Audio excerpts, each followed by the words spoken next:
countrymen and my fellow Americans. La Repubblica Americana is on air from Philadelphia, broadcasting worldwide from the cradle of American democracy. Here's Robert Petrone and Michael DePilla. Salve, I'm Rob Petrone.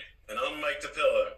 And this is La Repubblica Americana, where we explore how the Western world modeled the Roman Republic and how Italian culture influenced our Western heritage.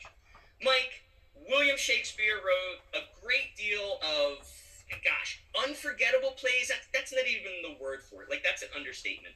I don't even know how to describe them. Culturally important, culture-shaping, world-shaping. I can't even find the words to describe Shakespeare.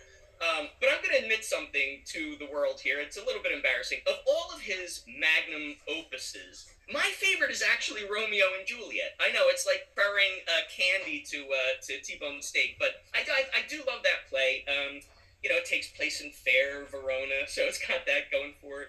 And, maybe a close second, Midsummer Night's Dream, which takes place in the court of Athens, or the fairy world, the dreaming also.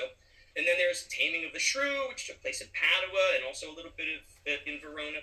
But today, actually, many of his plays take place in Italy. Over 8 plays take place in Italy, and there's talk that Shakespeare may have actually been Italian. I have heard that. I remember a very, very long time ago, I had a Sicilian girlfriend, and her father was actually from Sicily. And he would always say, "Oh, Shakespeare, he was Sicilian. He was Sicilian." And I was like, "What?" But he held fast to that theory, and apparently that theory. We're gonna have to talk about that in an upcoming episode. That's really funny. But I think today let's focus on the tragedy of Julius Caesar. Actually, really not so much the play, but the person and the role his legacy played in the founding of the United States. And let me give the listeners a little spoiler here. It may not be what you think. So Mike, let's first talk about some of the dramatis personae, the cast of characters in Shakespeare's play, because I think that gives the listeners a good refresher of who the main players were in the real-life history. So in the tragedy of Julius Caesar, some of the real-life personalities that we see in the play, I'll start it off. Maybe we'll go back and forth. So one of them, of course, is Caesar himself, who, during the course of the play, declares himself Emperor of Rome, putting an end to the Republic, and that's sort of the crux of the drama of the play. Who else is in that play that's memorable, Mike? Well, of course, Brutus, right? Yeah. Who was his friend, and then he kills him. Yes, I love the line in the movie, because, Caesar's best friend is Brutus, and Brutus joins this conspiracy against him, and after he stabs Julius Caesar, he says that he did it, quote, "Not that I loved Caesar less, but I loved Rome more." I love that line. It's a great, impactful line. Who else is in the play? Oh, I got Mark Antony. We got Cassius, right, the leader of the conspiracy. Who else can we think of? Pompey. Yeah, right, and the conservative Roman senators, Cicero and Cato the Younger. We've talked about them. They advocated in the play to holding fast to Republican virtue during Caesar's political coup, and we talked about Republican virtue as in, like the Roman Republic, the virtues of the Roman Republic, about 2 episodes ago. We also see, Publius, which is a name we see ubiquitously in not only Roman history, but even early American history, and I'm thinking specifically of John Jay's Federalist Papers. All right, so that's a good primer. So the Founding Fathers, of course, are very familiar with this Shakespeare play and its characters, and also with the true history upon which the play is based. But tell us, Mike, with whom did the Founding Fathers most identify out of all of these characters? Well, I mean, they took the sides of the people that were opposed to tyranny, so, they were on the opposing side, like people like Cato and Cicero and people like that. Right. That's right, yeah, and I think that's the surprising part, because we talk a lot about how the American Republic is based on the Roman Republic, and I think that a lot of listeners, perhaps a lot of folks who aren't really thinking a lot about the Roman Republic, tend to conflate the Roman Republic with the Roman Empire, but really they were 2 separate things, and it was Julius Caesar that really brings an end to the Republic when he crowns himself emperor, and he turns the Republic into an empire. And this is, I think, something that the Founding Fathers, and we've talked about this many times on the show, that they were very much afraid of. And you mentioned Cato. So Cato actually plays an interesting role, if you will, in the Revolutionary War. Tell us about Joseph Addison's Cato. Yes, so Cato was one of the soldiers in Caesar's army, but he was opposed to Caesar, and he was considered to be basically the symbol of self-defending Republican principle against tyranny. So he was, like everyone else, opposed to tyranny and opposed to Caesar, and he was trying to pull Caesar down. And then George Washington, you know, in an attempt to inspire the troops at Valley Forge, he was trying to inspire this same sort of self-sacrifice against the tyranny of King George III. And so what he did is, in the middle of the cold winter at Valley Forge, he has the play by Joseph Addison of Cato actually put on a stage right there at Valley Forge. So it's pretty amazing. Wow, that's awesome. I mean, you could picture these poor soldiers. They got nothing to do but wrap their feet to protect them from the cold. And and you know, we didn't have Bob Hope, we didn't have Marilyn Monroe, you know, back then to go and entertain the troops. So they put on Joseph Addison's play Cato, a Tragedy. So a little bit of background for our listeners. The plot of this play is like after Caesar's coup, the remnants of the Roman Senate flee to Utica, and not Utica, New York, but Utica, Tunisia in North Africa, where Cato the Younger leads a last stand against Caesar's approaching army. And, you know, the title of the play is Cato, a Tragedy, so you could kind of imagine what happens to Cato in this play. But the themes of the play are really like individual liberty versus government tyranny, republicanism versus monarchism, logic versus emotion, and Cato's personal struggle to hold to these beliefs even in the face of death. And so you could see, Mike, you said that Washington had this play performed for the soldiers to inspire them. I mean, you could see just hearing that list of themes how that might be so. In fact, in a new epilogue written for that production of Cato in 1778, the American poet Jonathan Mitchell Sewell explicitly equated Cato with Washington. He equated the character Juba in the play, who is an exiled Numidian prince. Numidia is in northwest Africa. He equates Juba with Lafayette, and for those who don't know, that's Gilbert du Motier, the Marquis de Lafayette, who was a French general and an American Revolutionary War general. And then he explicitly equates Caesar with King George III of England. So Sewell writes, quote, "Our Senate, too, the same bold deed has done, and for a Cato armed a Washington, a chief in all the ways of battle skilled, great in the council, glorious in the field." So that's Sewell's take on the play Cato. And so there you see, they fancied King George III of England as Caesar. And why did they, Mike, in your opinion, consider King George III like Caesar? What do you think it was about King George III that they saw to be like Caesar? Yeah, so they felt that he had too much power, and of course England at this point had become also a great empire. Some claim it was the New Rome at that time, but it was very tyrannical, and of course imposing all these taxes on the colonies was not well received here in America.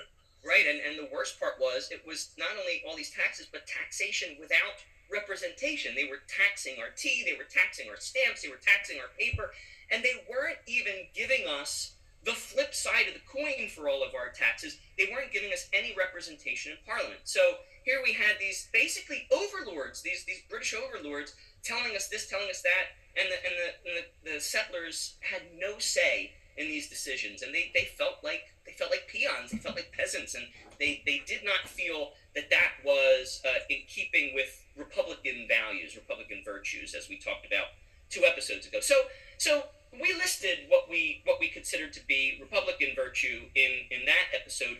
Let's talk about some of these anti-Republican virtues, or values, I guess I should call them. or monarchical values, imperialist values that you talk about, the being a tyrant, being an authoritarian. So they thought that Caesar was overly ambitious, right? So in what way, in your opinion, was Caesar overly ambitious? Well, he was expanding, his empire too, just like Caesar had done. Right, and he was warring with all the states around it. Caesar. Also, one of these anti-republican values is that he was that Caesar was selfish. So Caesar wanted to basically centralize all power around himself.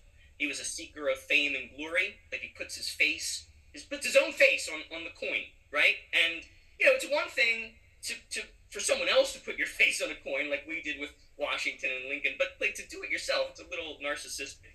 I think they saw Caesar and therefore George III as a demagogue, which means like appealing to the desires and the prejudices and the emotions of the people instead of using logic and reason. Our founding fathers, they were very much born out of the Enlightenment, so logic and reason was very important to them. They felt tyrants were respectful of no laws, so Caesar's overturning laws that have long been on the books, talking about maybe legalizing behavior that had long been criminal, or circumventing the fundamental rights of the people in favor of safety, security. Benjamin Franklin even famously said that those who sacrifice their liberty for security deserve neither. And these rights were written into the Declaration of Independence as unalienable rights, as Jefferson put them. And lastly, I think being respectful of no social restraints. So libertine values. So this means libertine is different from liberty, right? Liberty means freedom, loving freedom, but libertine means not having a sense of responsibility. And the term is often used in regard to sexual matters, but basically libertine is disregarding the flip side of rights. So the flip side of that coin, rights, is responsibilities. So we want rights, but we also have to accept responsibilities. And so a libertine believes in just having all of the rights and just disregarding responsibilities. And so these kinds of social restraints being disregarded by Caesar, they saw that in George III. In fact, John Adams famously said that the American Republic and the American Constitution is written for a God-fearing and moral people. I think his exact words were, quote, "Our Constitution was made only for a moral and religious people." So, all right, so basically when Caesar adopts these anti-Republican virtues, he opens the way for the rise of evil tyrants. How long did the Roman Empire, not the Roman Republic, but the Roman Empire last, Mike? Well, the Roman Empire lasted till 476 when the Goths and Visigoths came down and came in and took over. Yeah, the Vandals. Yeah. Okay, so we're talking Caesar. Basically, he crowns himself emperor around 45. 46, yeah, 45. Yeah. So we're looking at what, 400 years? 400 years, and then of course the Eastern Empire continued till the 1458. Right. And the Republic lasted 500 years. So, it's almost like the last half of its existence, not counting the Eastern Roman Empire, the last half of its existence was this sort of corrupt and rotten empire because it had abandoned these Republic virtues. So let's give a little biography of Gaius Julius Caesar. So Rome, we know, had 88 dictators in all. Dictators is basically what? What is a dictator in ancient Rome?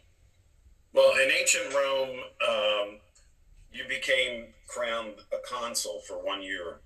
So someone like like Julius Caesar, he was in charge for 1 year, which is sort of like a term limit, which we took that and we made the president 4 years in America.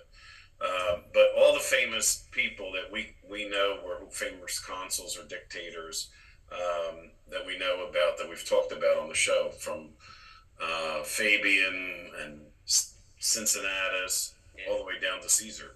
These are right. Yeah, that's a good point. Caesar was the last, and it was lasted the 88 because he was the first to declare himself dictator for life. So it's interesting. Like when the citizens of the Roman Republic used the word dictator, it didn't have the connotation it has today. It was basically dictator means one who dictates, one who speaks, from the verb dire, and so it didn't necessarily mean a tyrant.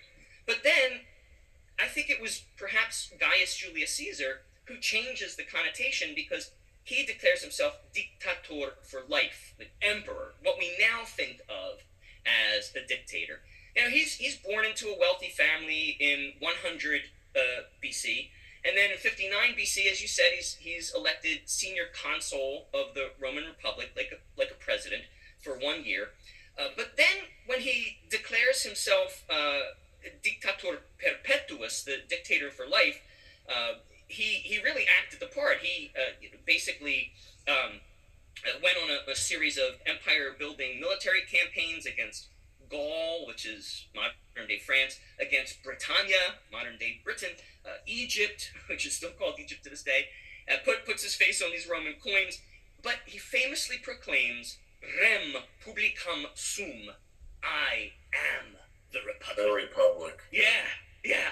And that's 45. I mean, that's really terrifying. So you could see how this sort of offends and insults the other senators, and really changes the connotation of dictator to what it is today. Rem publicam sum, I am the Republic. If we take that first part, rem publicam, we can literally translate that as the public thing. And that gives us what word that we use today, Mike? Repubblica. Yeah, Repubblica, right, the Republic.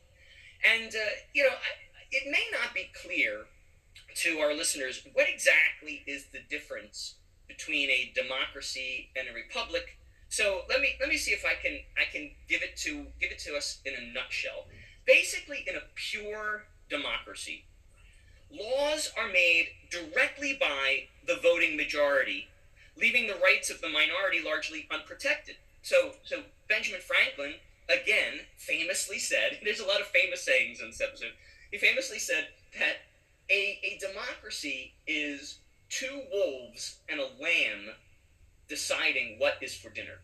So the founding fathers, they were very concerned about pure democracies because they understood it would lead to mob rule. So we end up with a mobocracy. Mobocracy, right. So instead they advocated for the Republic, which is a government where we vote in our representatives like we do here in the United States. Exactly. And Rome in parallel obviously had the Senate, which did the same thing, like our Senate. Exactly. When I was in school, I remember the teachers would refer to our system of government as a representative democracy. So it acknowledges that there are democratic principles, but it's not pure democracy. It's not mob rule. It's representative. There's where we see rem publicam, representative. It shares the same root as republic, representative republic. So that's really what the United States is, and that's demonstrated in things like the Electoral College. So to sort of avoid mob rule, avoid states that have just bigger populations stomping on smaller states and that kind of thing. So what I think is funny is that all throughout the early American history, we see political adversaries accusing each other of being like Caesar, and who comes to mind to me is Alexander Hamilton and Thomas Jefferson. These two were famous for their feud, and they liked to accuse one another in really vicious terms. I mean, you think politics today is bad. This is nothing new. They used to accuse each other in very vicious terms of being like Caesar whenever they wanted to give, when one of the two wanted to give some individual or institution more power, and the other thought that would upset checks and balances, they would say, oh, he's acting like Caesar. And Hamilton, I think, knew this was a real sore spot for Jefferson. Hamilton used to like needle Jefferson by saying, yeah, well, Caesar was the greatest man who ever lived. And the funny thing is, we talked about George Washington in an earlier episode. He such a great leader. He selected both Thomas Jefferson and Alexander Hamilton for his cabinet. And at first, these two got along before they really knew what the other was about. Hamilton occasionally asked for Jefferson's opinions, and Jefferson nominated Hamilton for membership in the American Philosophical Society. But it wasn't really until Hamilton's economic policy began to take shape, I think, in like late 1791, early 1792, that each man sort of took a closer look at the other and began to wonder about what he saw. So, can you speak to that at all, Mike? But they were both part of the Constitution as well as we moved forward. And then there were two camps that developed: the Federalist and the Anti-Federalist. And of course, Alexander Hamilton was part of the Federalist group, and Jefferson was the opposing side. And people would make comparisons to Rome and say, we had this great government and this great republic, and you're going to destroy the republic if you endorse this Constitution. So there was a lot of debate on the Constitution in the early days. There really was, yeah.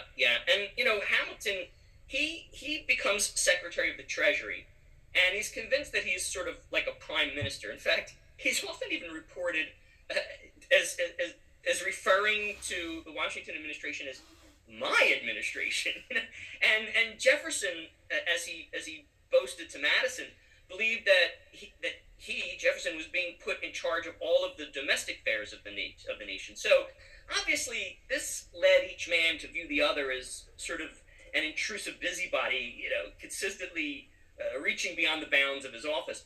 And to compile on top of this, they had a real difference in personalities. Hamilton was many things that Jefferson was not. Hamilton was aggressive. Hamilton was openly ambitious. Hamilton was confrontational. And so Jefferson, quite to the contrary, was a lot of things that Hamilton was not. He was indirect. He was somewhat retiring. Jefferson liked to work behind the scenes. Jefferson even writes of Hamilton's politics, quote, "Hamilton was not only a monarchist, but advocates for a monarchy bottomed on corruption." I mean, like, this is vitriol, political vitriol of the highest sort. But yet, the great leader George Washington reins these guys in, and sits them all down. As you said, at the Constitutional Convention, and they meet out this Constitution, a task that many thought was impossible, as depicted in the play 1776. I think that's a really great play. Did you ever see 1776? Yeah, it was great. Yeah, it's a really great play. I love the beginning of 1776 when they haven't even gotten to the order of business yet. They're all sitting down. It's July 4th. It's sweltering heat in Philadelphia, and they do a whole song arguing over whether they should open the windows or keep the flies out by keeping the windows closed. It's brilliant, and you're like, oh my gosh, they can't even agree on whether the windows should be open. How are they gonna create a constitution? We know that was actually a real debate. On the windows had to be kept closed because of their fear that they were going to be hung for. I guess that was the deciding point, right? That was the big point, yeah. So they appealed not only to logic but also to emotion, and striking that delicate balance.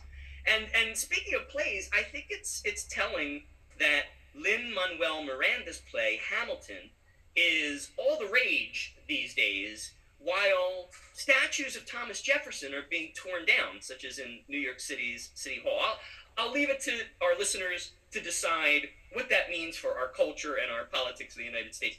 So, Mike, we began this episode with our talk about plays, Shakespeare's play, specifically The Tragedy of Julius Caesar, and we're ending it talking about plays. So let's bring it full circle and end with Shakespeare's body of work. Dimmi, Michele, qual è la tua opera preferita di Shakespeare? Romeo and Juliet. Now that's Italian. Thank you for tuning in, folks. And be sure to visit Mike DePilla and me, Rob Petrone, next time on Radio Voice Italia at La Repubblica Americana.